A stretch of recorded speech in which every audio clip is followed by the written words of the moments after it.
¿Qué tal? Muy buenas noches, nosotras somos Dos con Todo. Este martes 22 de julio hemos vuelto las dos originales.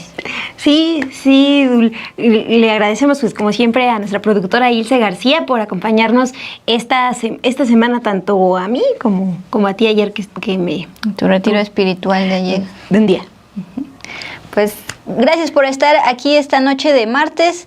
Esta semana en particular se están cumpliendo 6 meses, ya medio año, aunque se han sentido más, del gobierno, el segundo gobierno de Donald Trump. Vamos a en los próximos días presentarles una serie de textos y videos respecto a cómo va esta primera mitad de año de los 4 que le tocan a Donald Trump. Justamente hablando de él, la semana pasada había adelantado que la empresa Coca-Cola iba a reformular precisamente su refresco estrella por petición de él. Este martes la empresa ha confirmado esto.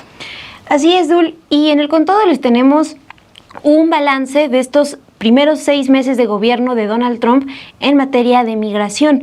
Las políticas, pues, antiinmigrantes, represivas también que han caracterizado este segundo gobierno del presidente Donald Trump. Va a estar bueno el programa, acompáñenos y los vamos leyendo aquí en los comentarios.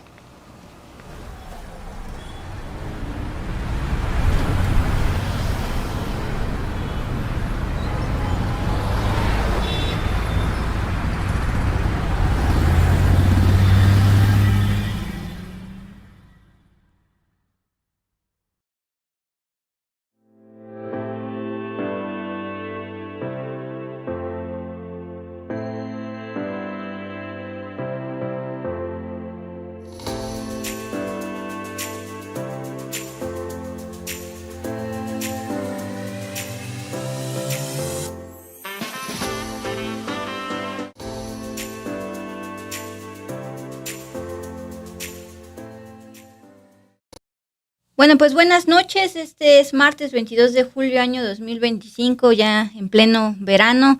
Una de las personas afortunadas pues están ya de vacaciones, por ejemplo, los que trabajan en la UNAM y demás. Bueno, pues saludos si nos están viendo mientras gozan de las vacaciones. Por supuesto, saludo en particular a los que nos escriben directamente en el chat.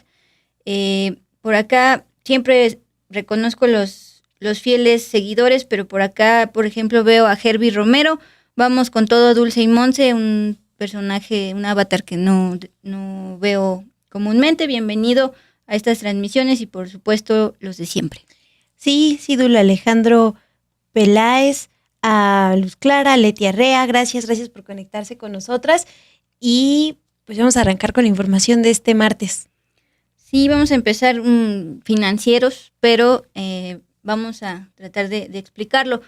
En los últimos días hemos hablado aquí en este espacio sobre la situación financiera de Petróleos Mexicanos. La propia presidenta Claudia Sheinbaum también ha reconocido esta delicada situación por su alta deuda que asciende a más de 100,000 millones de dólares.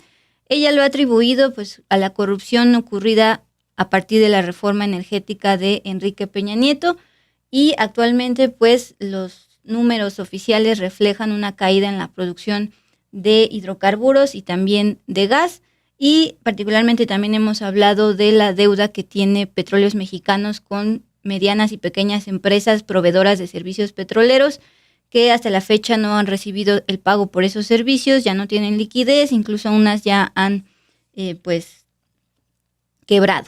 En este marco, el día de hoy la Secretaría de Hacienda emitió un comunicado donde justamente está informando que va a fortalecer la liquidez de Petróleos Mexicanos para que puedan atender sus deudas de corto plazo. Sobre el último punto de la deuda por más de 400,000 millones de pesos a pequeñas y medianas empresas que proveen servicios petroleros, y que aquí les hemos traído historias al respecto, también hace unos días la Coparmex, que representa el sector empresarial, había alertado que cada factura pendiente representa el sustento de familias que dependen de empresas proveedoras en riesgo de quebrar. Muchas ya han tenido que reducir personal, eso se traduce en miles de despidos, cancelar operaciones o detener proyectos. En los casos más extremos, dice la Coparmex, empresarios han perdido su patrimonio personal por no poder enfrentar compromisos fiscales, laborales o financieros derivados del incumplimiento de pagos por parte de Pemex. Este tema en particular de los pequeños y medianos proveedores se ha mencionado en la conferencia matutina y la presidenta Claudia Sheinbaum es cuando ha reconocido esta situación delicada de Petróleos Mexicanos y en este caso pidió a los pequeños y medianos empresarios no caer en posibles fraudes de los denominados coyotes que pues les ofrecen supuestamente adelantarlos en la lista para acelerar el pago, pero esto es un fraude. También lleva bastantes días anunciando una estrategia integral para fortalecer la estructura financiera de esta petrolera, pues una de las más endeudadas del mundo, más de 100,000 millones de dólares. Bueno, en esta operación de Hacienda informó en un comunicado esta tarde, aquí es donde vienen los conceptos técnicos, consiste en la emisión de instrumentos financieros denominados notas precapitalizadas, los cuales permitirán a Pemex contar con recursos oportunos para atender sus necesidades operativas y financieras dentro de los objetivos del balance. Hacienda en este comunicado que vemos en pantalla emitido esta tarde no detalla el monto de la operación financiera, pero por ejemplo Bloomberg, que es un medio especializado en finanzas, plantea que podría ser entre 7,000 y 10,000 millones de dólares según sus fuentes consultadas. En este comunicado, Hacienda expone que busca la mejora de su liquidez, la reducción de pasivos y también la reducción del costo financiero para contribuir a la seguridad energética y el desarrollo económico del país. También, como ha dicho la presidenta Claudia Sheinbaum, Petróleos Mexicanos tiene un peso en cuanto a un símbolo de soberanía energética y soberanía nacional. Sin embargo, pues sí enfrenta y está cargando adeudos importantes y una caída en producción a pesar de pues las inyecciones y los apoyos financieros por parte del gobierno federal. Ante este anuncio de Hacienda de que va a cooperar y le va a inyectar dinero para pues mitigar un poco sus deudas, la calificadora Fitch planteó la posibilidad de mejorar su calificación crediticia luego de irla reduciendo por su alta deuda. Este tipo de calificadoras pues justamente alertan cuando una empresa tiene mucha deuda para que no inviertas en ella y demás. Pues justamente Fitch está reconociendo este apoyo de Hacienda en el marco de la estrategia integral anunciada por la presidenta Claudia Sheinbaum, aunque no hemos visto los detalles que prometió en la conferencia matutina. Gracias, Zul, por esa información y sí hay que estar pendientes de este anuncio que hace la presidenta del plan enfocado en Pemex. Y les tenemos también información sobre la Ciudad de México y el tema de la gentrificación.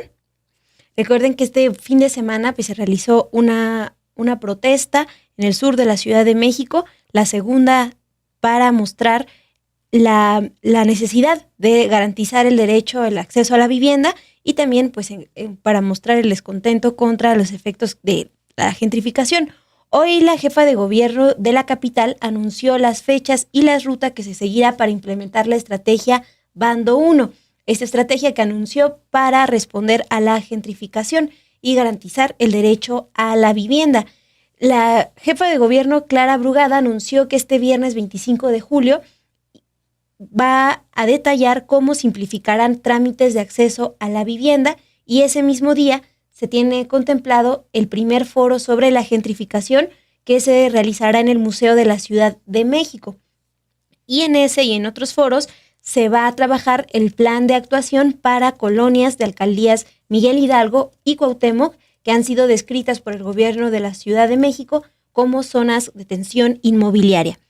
Otra fecha importante que dan a conocer hoy desde el gobierno de la Ciudad de México es del 28 de julio al 9 de agosto, cuando se realizarán diálogos en colonias como Condesa, Hipódromo Condesa, Roma Norte, Roma Sur, Juárez, La Escandón, Doctores y San Miguel Chapultepec. El secretario de Planeación, Ordenamiento Territorial y Coordinación Metropolitana, Alejandro Encinas, informó hoy en conferencia de prensa que están contemplando que estos foros se realicen en distintos espacios públicos como la Plaza Tlatelolco, también el Parque México, el Parque España. Anuncian que del 1 al 29 de agosto se tienen contemplados diálogos con personas pues justamente afectadas porque no tienen garantizado este derecho a la vivienda. Entonces, en esas fechas, entre el 1 y 29 de agosto, se realizarán también consultas con colectivos, con arrendadores, con colectivos artísticos, desarrolladores inmobiliarios y con anfitriones de estas plataformas de vivienda o renta de corta estancia y con personas dedicadas al comercio y que se han visto afectadas por este tema de la gentrificación. Un tercer bloque es el del 11 al 29 de agosto, en donde se van a realizar foros temáticos sobre la ley de rentas justas, razonables y asequibles, que fue propuesta por el gobierno de la Ciudad de México. La Defensoría de los Derechos Inquilinarios van a detallar cómo funcionaría esta defensoría.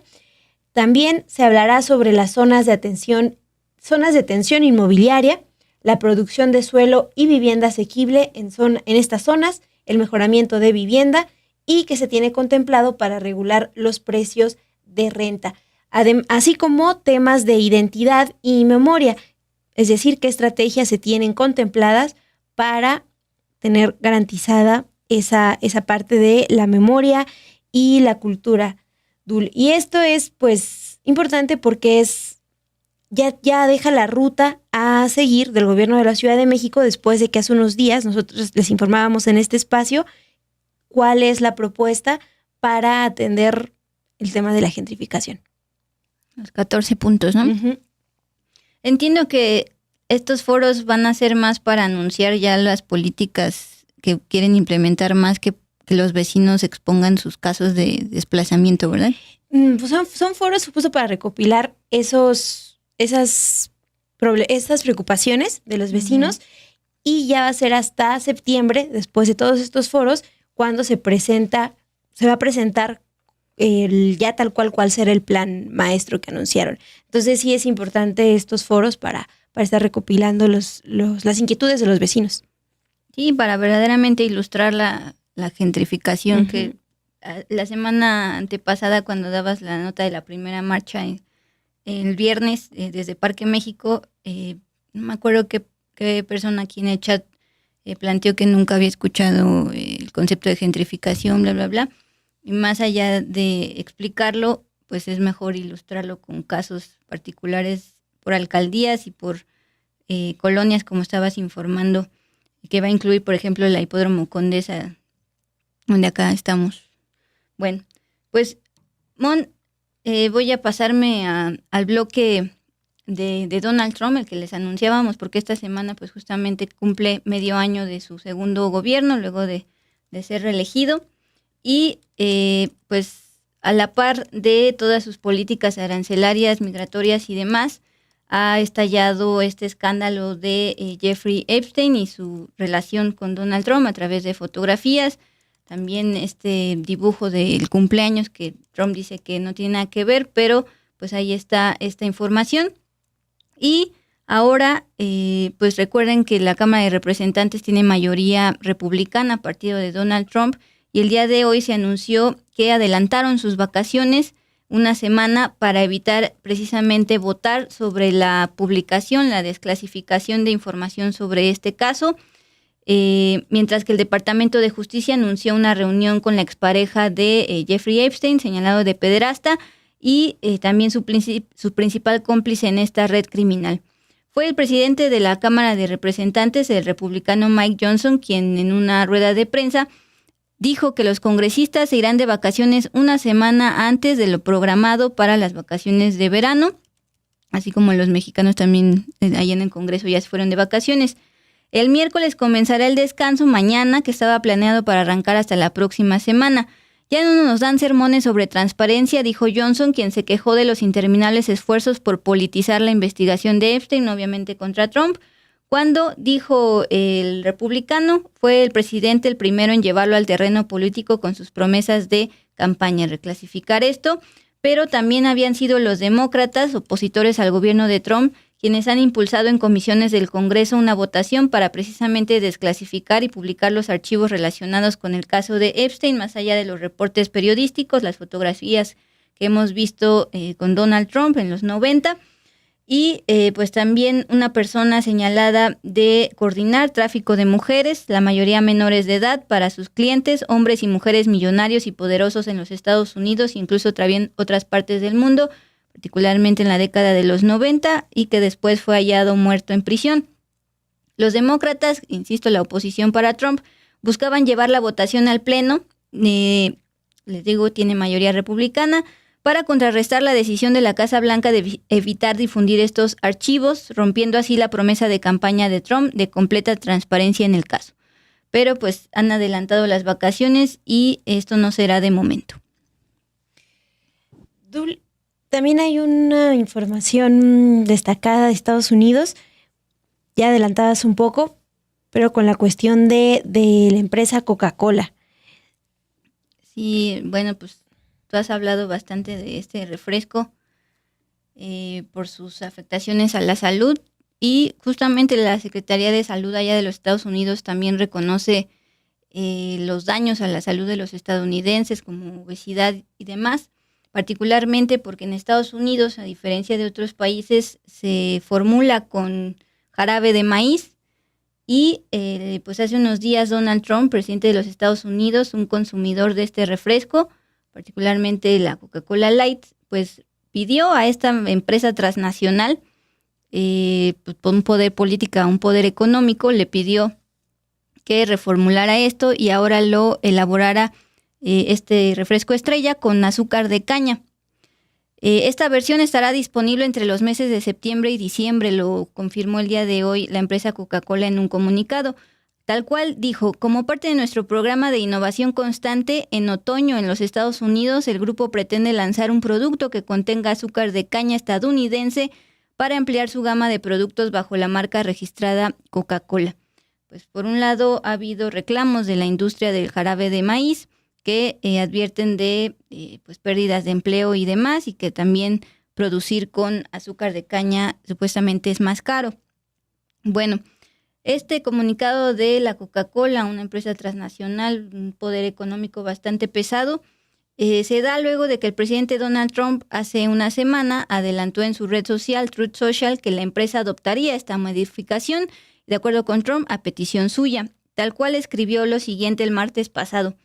He estado hablando con Coca-Cola sobre el uso de azúcar de caña real en la Coca-Cola en los Estados Unidos y han aceptado hacerlo. Me gustaría dar las gracias a todos los responsables de Coca-Cola. Será una decisión muy acertada por su parte, ya lo verán. Es simplemente mejor. Así lo escribió la semana pasada y una semana exactamente después le contesta la Coca-Cola. Sí, Duli, una cosa importante que hay que señalar es que este jarabe de maíz de alta fructosa, pues se usa desde la década de los 70 en varios productos, justo para abaratar la producción, pero lo que alerta es que su consumo constante pues está asociado con elevar el riesgo de diabetes y otras enfermedades crónicas, y también pues es conocido porque disminuye la sensación de saciedad, entonces hace pues más... sí, hace que no podamos dejar de tomarlo, ¿no? Por eso es importante que los productos pues empiecen a reformular y pues este es un cambio, se va a dejar de usar este jarabe de maíz. Sí, fue el propio secretario de Salud, Robert Kennedy, que pues por ejemplo nuestro compañero Beth Rosas en el programa de Close Up lo ha pues dibujado como un personaje con visión conservadora respecto al sector salud, antivacunas y demás. Bueno, pues él desde que tomó posesión prometió que se iba a enfocar en pues justamente estas políticas públicas a favor de la salud y en contra de este tipo de productos. Además, la comisión, así la llamaron Make America Healthy Again, jugando con MAGA y con la salud, es un panel convocado por Trump y encargado de identificar las principales causas de enfermedades crónicas en la población. Concluyó en mayo que el consumo de jarabe de maíz con alto contenido de fructosa podría jugar un papel en la obesidad infantil y otras afecciones. Actualmente la fórmula de Coca-Cola que se comercializa en Estados Unidos, a diferencia de otros países, tiene este jarabe de maíz que nos advierte sus consecuencias, mientras que en otras regiones del mundo como México la empresa utiliza azúcar de caña para endulzar. Pues Dul,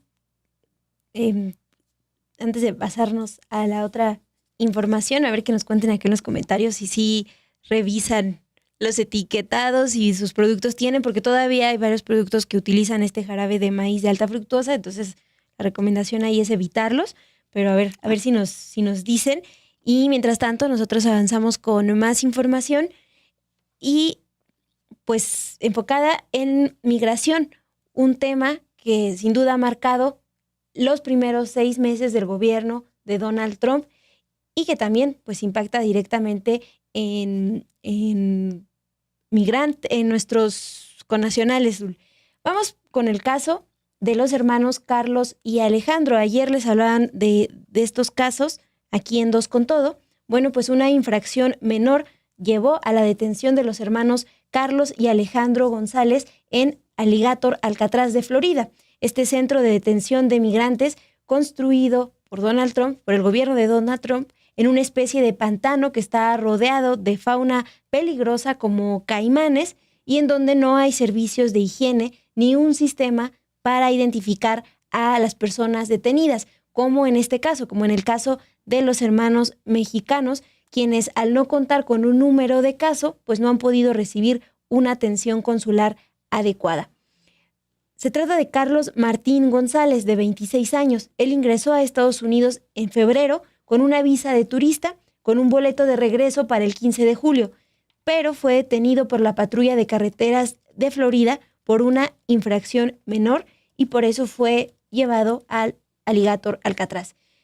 Carlos Martín llamó a su hermano mayor, Óscar Alejandro, para que le llevara un documento, pero cuando llegó, autoridades revisaron su documentación migratoria y encontraron que él ingresó a Estados Unidos con una visa de turista hace 8 meses y aun cuando está casado ya con una estadounidense, tenía 2 meses en ese país fuera del término permitido.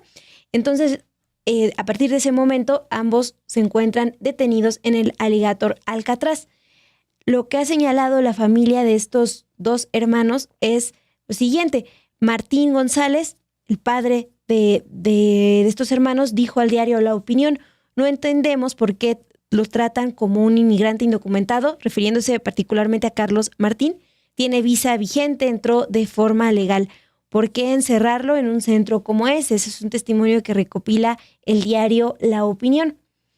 Y hoy la presidenta Claudia Sheinbaum dio a conocer que hay al menos 14 personas de nacionalidad mexicana detenidas en este centro y aseguró que el gobierno de México trabaja para lograr su repatriación inmediata. También dijo que su gobierno envió una nota diplomática dirigida al gobierno de Donald Trump desde que se dio a conocer que tenía planeado enviar a migrantes detenidos por agentes del Servicio de Migración y Control de Aduanas, el ICE, a la bahía de Guantánamo, en Cuba. También una parte de estas acciones que ha anunciado el presidente Donald Trump. Pero vamos a escuchar qué es lo que dijo esta mañana la presidenta Claudia Sheinbaum sobre las personas mexicanas detenidas en Alligator Alcatraz. Bueno, nosotros estamos permanentemente con los consulados. Cuando salió lo de que iban a enviar a personas migrantes detenidas a Guantánamo, mandamos una nota diplomática. Y en el momento que publicaron que estaba este centro de detención, mandamos otra nota diplomática para que cualquier mexicano sea deportado de inmediato y que no tenga que pasar tiempo en este centro de detención. Conocemos que hay algunos mexicanos en este centro de detención y estamos insistiendo de que sean deportados de inmediato. ¿Ellos han reportado alguna de estas formas de tratos? Está el consulado viendo si hay violaciones a los derechos humanos. Si es así, pues se sigue el protocolo que debe seguirse, pero lo que hemos solicitado es que se deporte de inmediato para poderlo repatriar. Gracias, presidente. Sí. Hasta ahora creo que son 12, ¿verdad? 14 mexicanos internados y se está haciendo todas las gestiones para que sean repatriados de inmediato. Se envió nota diplomática y desde la Embajada de México en Estados Unidos y de los consulados se está insistiendo en que sean integrados a México de la manera más pronta posible. Las políticas enfocadas en discriminar y violentar a personas migrantes marcan los primeros 6 meses del gobierno de Donald Trump. Además, las detenciones y la violencia contra las personas migrantes han movilizado a cientos de personas. De esto les damos detalles en el siguiente Con Todo.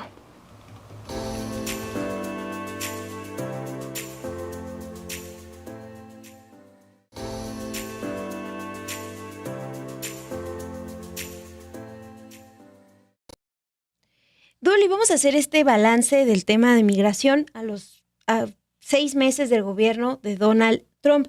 Hay que recordar que desde sus primeros días como presidente, Trump declaró una emergencia nacional en la frontera con México que le permitió enviar a cientos de militares.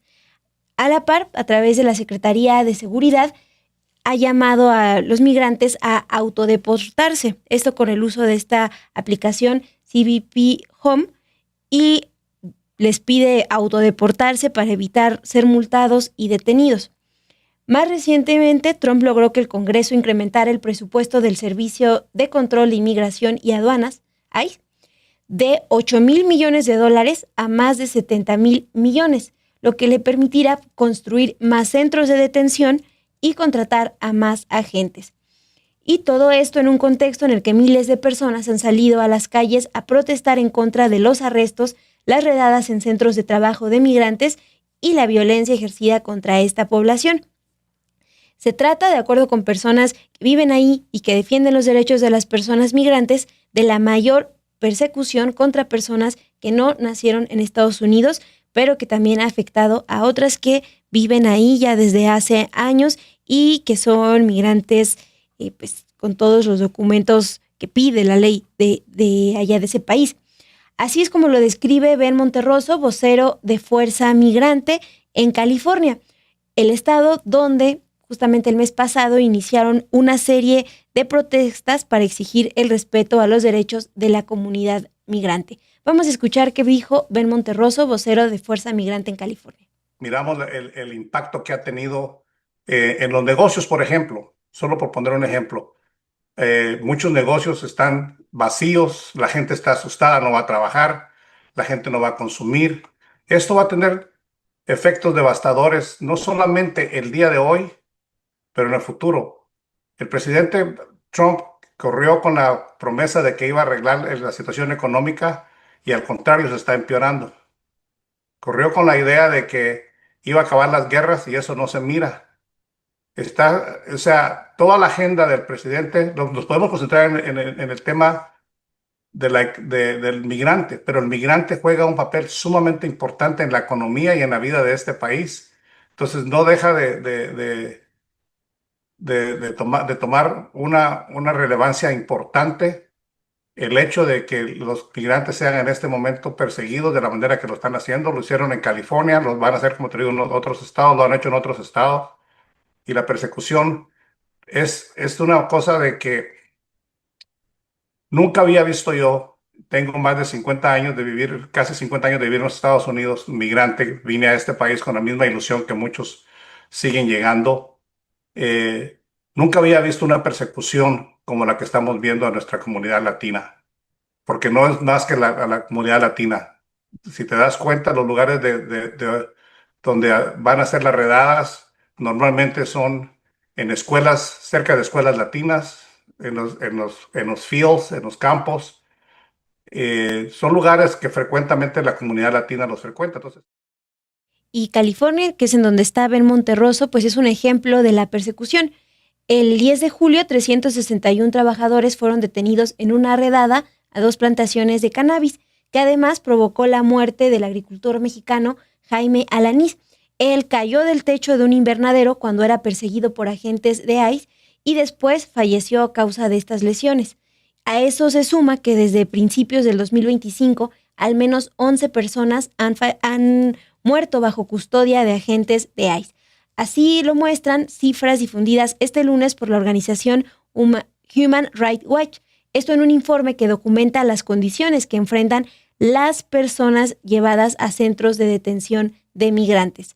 La organización también informó que desde la segunda toma de posesión de Donald Trump, desde enero de este 2025, la población diaria detenida por motivos de migración ha aumentado más de un 42%. Vamos a ver este video con información de Obed Rosas. Todos éramos tratados como presos federales aunque estuviéramos en un centro de detención de migrantes, expuso Pedro, un guatemalteco de 21 años que llegó a Estados Unidos desde los 13 años y que fue recluido por su estatus migratorio en condiciones inhumanas que violan los estándares internacionales de derechos humanos, así como los establecidos por el gobierno de Estados Unidos y que han causado la muerte de 11 migrantes, 5 de ellos en los 3 centros de reclusión de Florida en este 2025. Su testimonio es uno de los 17 que recopiló Human Rights Watch de 3 centros de detención de Florida entre mayo y junio de 2025. El Centro de Procesamiento de Servicios de Norte Crum, el Centro de Transición de Broward, BTC por sus siglas en inglés, y el Centro Federal de Detención, FDC por sus siglas en inglés. Los resultados son publicados este lunes en un informe que exhibe las condiciones inhumanas en las que viven las personas por el simple hecho de ser migrantes. Human Rights Watch documenta, por ejemplo, cómo el personal de estos centros sometió a los detenidos a una atención médica peligrosamente deficiente, hacinamiento, tratos abusivos y restricciones de acceso a asistencia legal y psicosocial. El reporte también señala que los funcionarios de estos lugares les negaron medicamentos esenciales a los detenidos y algunos detenidos estuvieron aislados en régimen de incomunicación como aparente castigo por pedir atención de salud mental. Otros funcionarios de los centros de detención regresaron a algunos detenidos directamente desde los hospitales en los que fueron atendidos, sin brindarles tratamientos de seguimiento. A otros migrantes presos los detuvieron en aislamiento o los trasladaron sin previo aviso, lo que fue un obstáculo para su representación legal. Los detenidos fueron obligados a dormir en suelos de cemento, fríos, sin ropa de cama y recibían comida que a veces era de mala calidad. En muchas ocasiones, los funcionarios ignoraron las necesidades médicas de los detenidos. Algunos funcionarios trataron a los detenidos de forma inhumana. A finales de junio de 2025, el número de personas detenidas por motivo de migración supera las 56,000, un máximo histórico y la cifra más alta desde 2019 durante la primera administración de Trump. Desde la segunda toma de posesión de Donald Trump, la población diaria ha aumentado más de un 42%. De hecho, desde principios de 2025, al menos 11 personas han muerto bajo custodia del ICE, 5 de ellas en Florida. Falencias en la respuesta médica, negligencia del personal y el monitoreo inadecuado parecen haber estado relacionados con al menos 2 de las muertes. Y aunque Donald Trump y su gabinete defienden las redadas y los arrestos arbitrarios, por ejemplo, en los campos, en otros centros de trabajo, porque han asegurado que buscan sacar del país a personas peligrosas, así las llaman, pues las detenciones del Servicio de Control de Inmigración y Aduanas que más han aumentado en estos últimos meses son las de personas sin antecedentes penales. La base de datos de arrestos de ICE actualizada hasta el 12 de julio muestra que en enero ICE reportó las detenciones de 9,748 personas condenadas, mientras que en julio reportó 15,515. Esto es un incremento del 59%. En ese mismo periodo, 4,741 personas fueron detenidas y son personas identificadas con cargos criminales pendientes. En julio se elevó a 13,069. Esto significó un aumento del 188%. Pero los registros de detenciones que más crecieron en estos últimos meses son de personas sin condenas ni resoluciones penales pendientes, a quienes el ICE identifica con la categoría de otro infractor de inmigración. En esta categoría hay 1,043 personas detenidas en enero. Para julio se contabilizaron 13,092. Esto es un incremento de más del 1,000%. Son las detenciones que más han aumentado y son datos de ICE actualizados hasta el 12 de julio. Justamente con ayuda de los agentes de este Servicio de Inmigración y Control de Aduanas, el gobierno de Trump ha deportado o intentado repatriar de manera ilegal a migrantes en Estados Unidos, incluso sin importar que entre ellos haya ciudadanos estadounidenses, familias y niños y personas refugiadas, y así como activistas.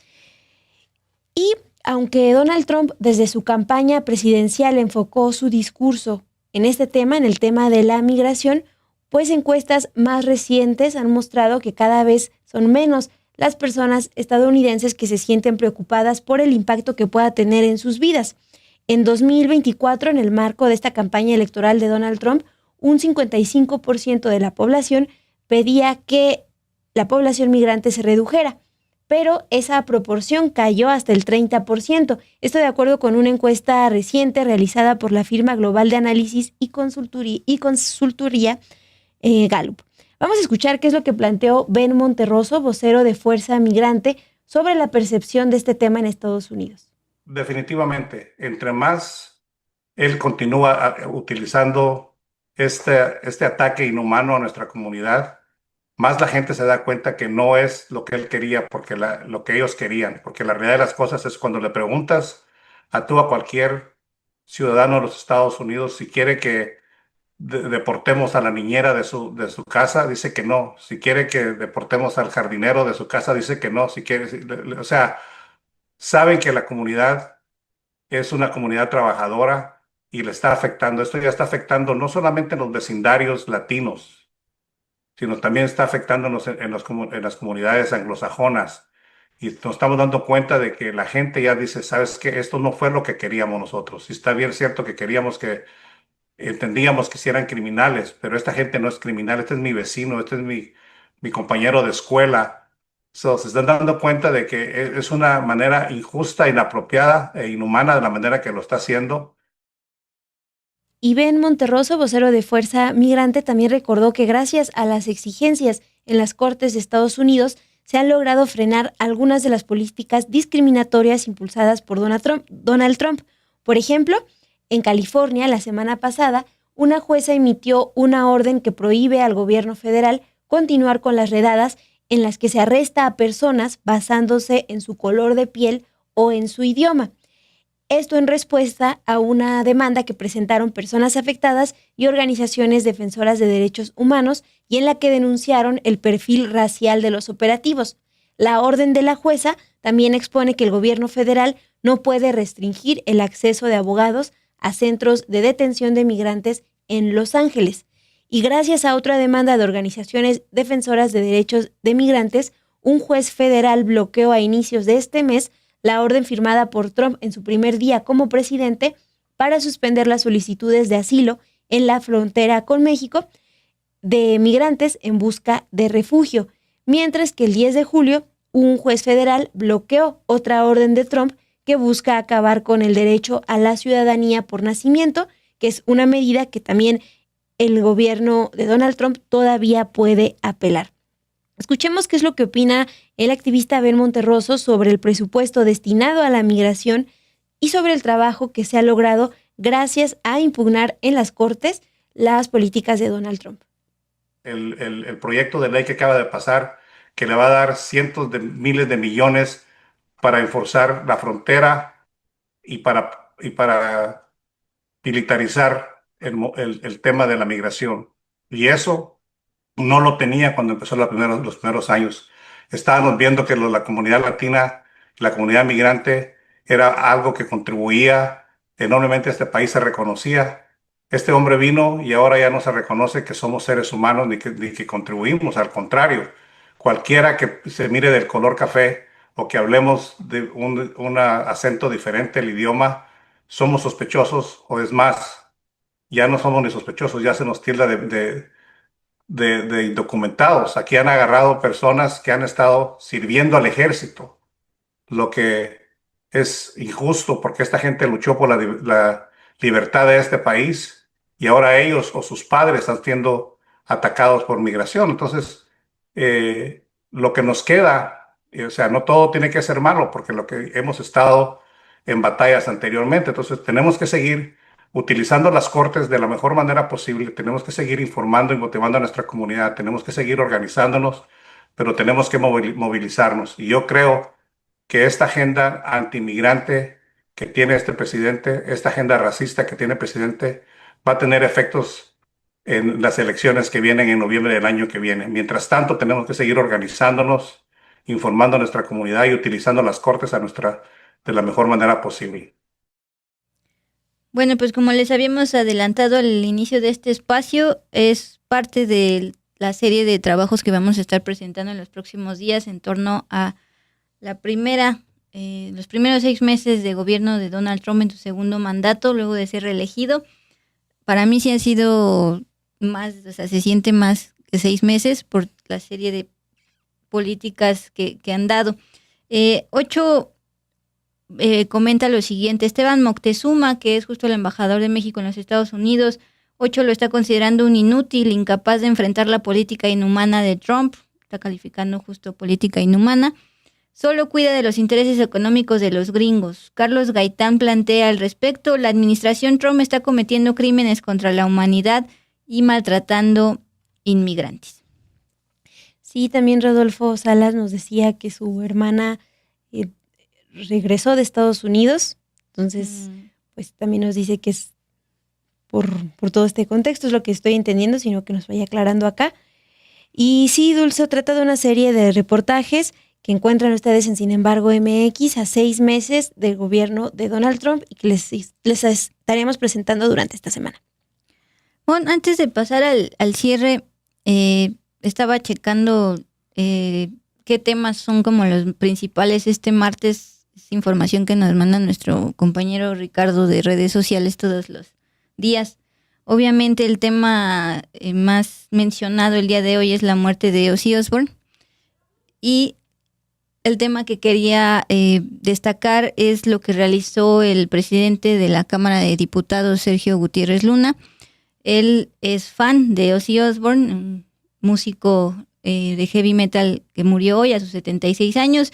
Más allá de eso y de su fanatismo personal, utilizó las redes sociales de la Cámara de Diputados para lamentar el fallecimiento de este músico. Les preguntaba en el chat que quiénes son fans precisamente de este músico.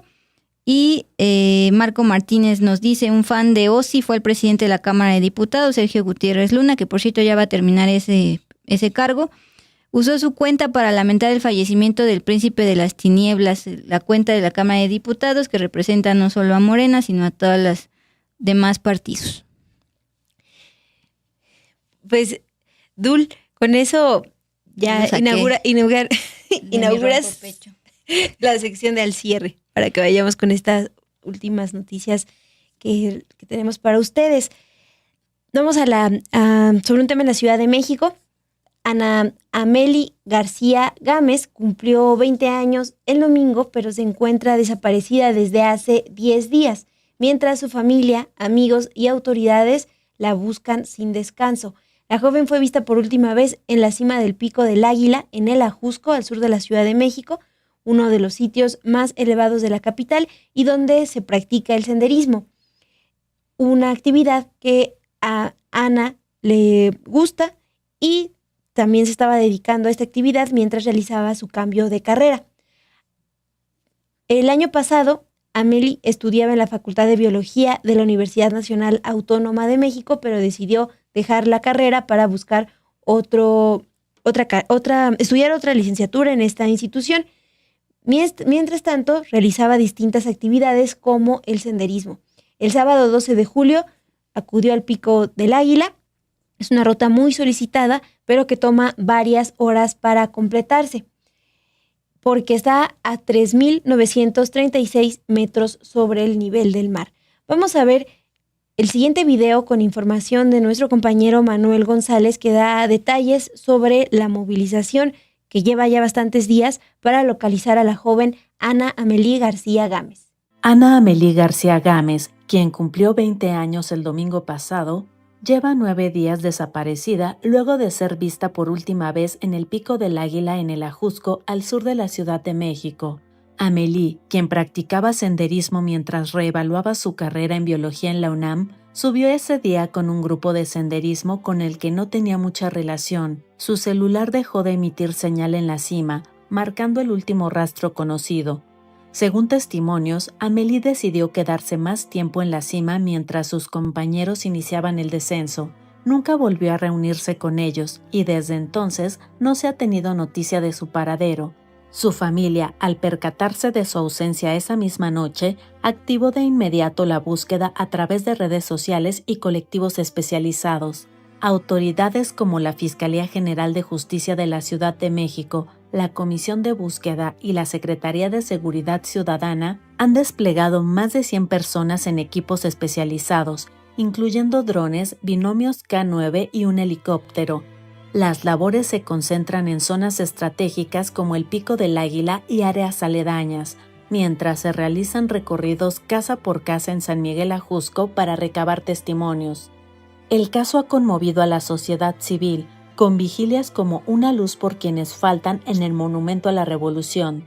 La madre de Amélie, Claudia Gámez, exigió mayor seguridad para las mujeres y jóvenes, mientras colectivos y voluntarios insisten en que las investigaciones no se detengan hasta encontrarla.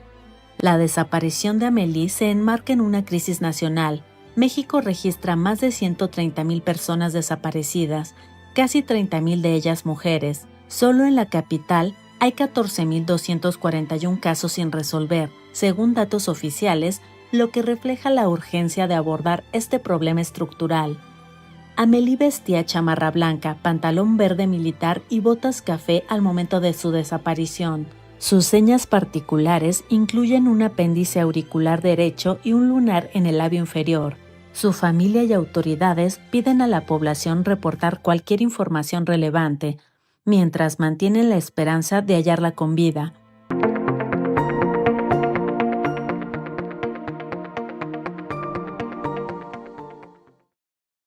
Gracias a nuestro compañero Manuel González por este reporte. Brenda Medina al respecto nos está informando que el día de mañana, miércoles 23 de julio, habrá una marcha precisamente por ella, por Amélie. Esperamos que de verdad aparezca pronto, dice Brenda, si nos puedes dar más detalles de esta marcha. Y pues justamente este fin de semana es un caso distinto. Un adolescente de 14 años llamado Paolo, pues justo murió al intentar escalar el volcán Iztaccíhuatl, ese ubicado en el Estado de México, así lo confirmó la Brigada de Rescate Socorro Alpino de México. El cuerpo de Paolo fue localizado el 19 de julio en un paraje conocido como Dos Portillos.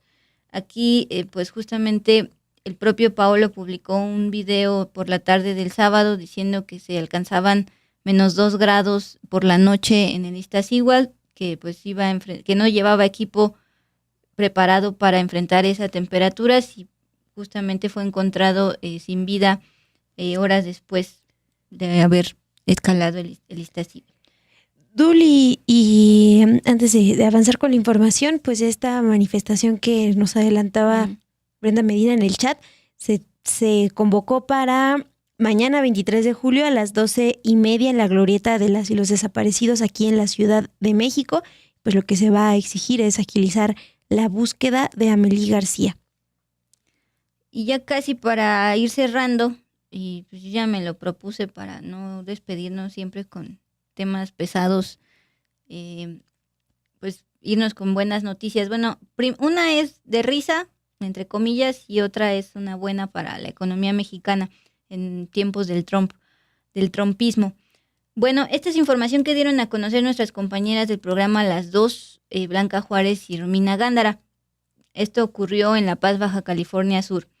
María del Carmen Aguilar, regidora de este municipio de Baja California Sur, fue capturada usando una playera que hacía alusión al narcotraficante Joaquín El Chapo Guzmán, cofundador del cártel de Sinaloa, detenido en los Estados Unidos. Y a través de redes sociales, la propia regidora compartió 2 fotografías usando en actos oficiales una playera que muestra al personaje de Mario Bros, pero está caracterizado como El Chapo Guzmán. La primera imagen que ella misma comparte se tomó al interior de la sala de Cabildo en una reunión con ciudadanos, es decir, digamos, no se la puso un fin de semana donde no está trabajando, sino en pleno horario laboral y en pleno recinto, y la segunda durante recorridos de trabajo comunitario. El dibujo animado de la prenda porta una gorra y una chamarra, justo las que usaba el Chapo Guzmán en su primera detención en el 93, una foto que se volvió bastante icónica. Y esta playera además incluye la leyenda Super Chapo Bros. Está haciendo apología al delito. Ahí está negro, ahí está la gorra, ahí está la chamarra beige particular de esa foto de los 90. y pues es una regidora de La Paz, Baja California Sur, que decide utilizar esta playera en la sala del Cabildo. Ay, Dul. Y decía que era de risa, entre comillas. Entre comillas, porque es una regidora.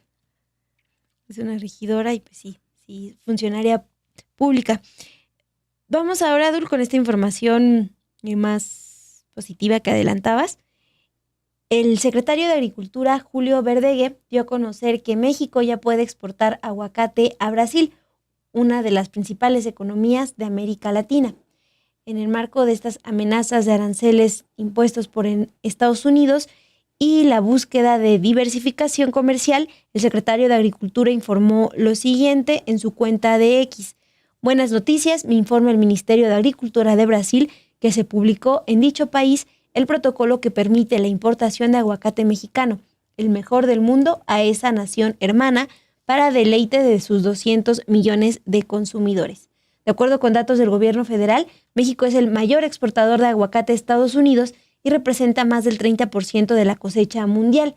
Solo en 2024 los principales destinos comerciales de aguacate fresco o seco fueron Estados Unidos, Canadá y Japón. Y ahora la noticia es que se suma Brasil. Sí, una de las principales economías de América Latina y en medio de, les decía, el trumpismo, porque justamente una de las estrategias del Plan México del gobierno federal es diversificar las exportaciones, ya no todo venderle a Estados Unidos, tener otro tipo de clientes. Y Brasil pues es justamente hermano de América Latina y también uno de los países más castigados con los aranceles de Trump. Bueno, pues espero seguir cumpliendo esto de despedirnos con temas menos pesados. Y mientras tanto, pues agradecemos aquí sus comentarios, sus despedidas. Ana G. nos dijo que estuvo todo este tiempo, pero en modo escucha y aprovecha para despedirse. Eduard Valdés también viene, creo que llegando apenas. No, pues regrésale. Y María Ávila, pues ya se está peleando con Monja Sor Juana. Sí, mira, y Mauro Gaona está celebrando que el aguacate también se va a Brasil. Sí, pues gracias por acompañarnos este martes 22 de julio. También Arguimiro Reyes, que estuvo acá comentando y no habíamos visto. Con esta información nos despedimos, pero ya saben que mañana aquí 8:30 estamos en el 2 con todo. Descansen.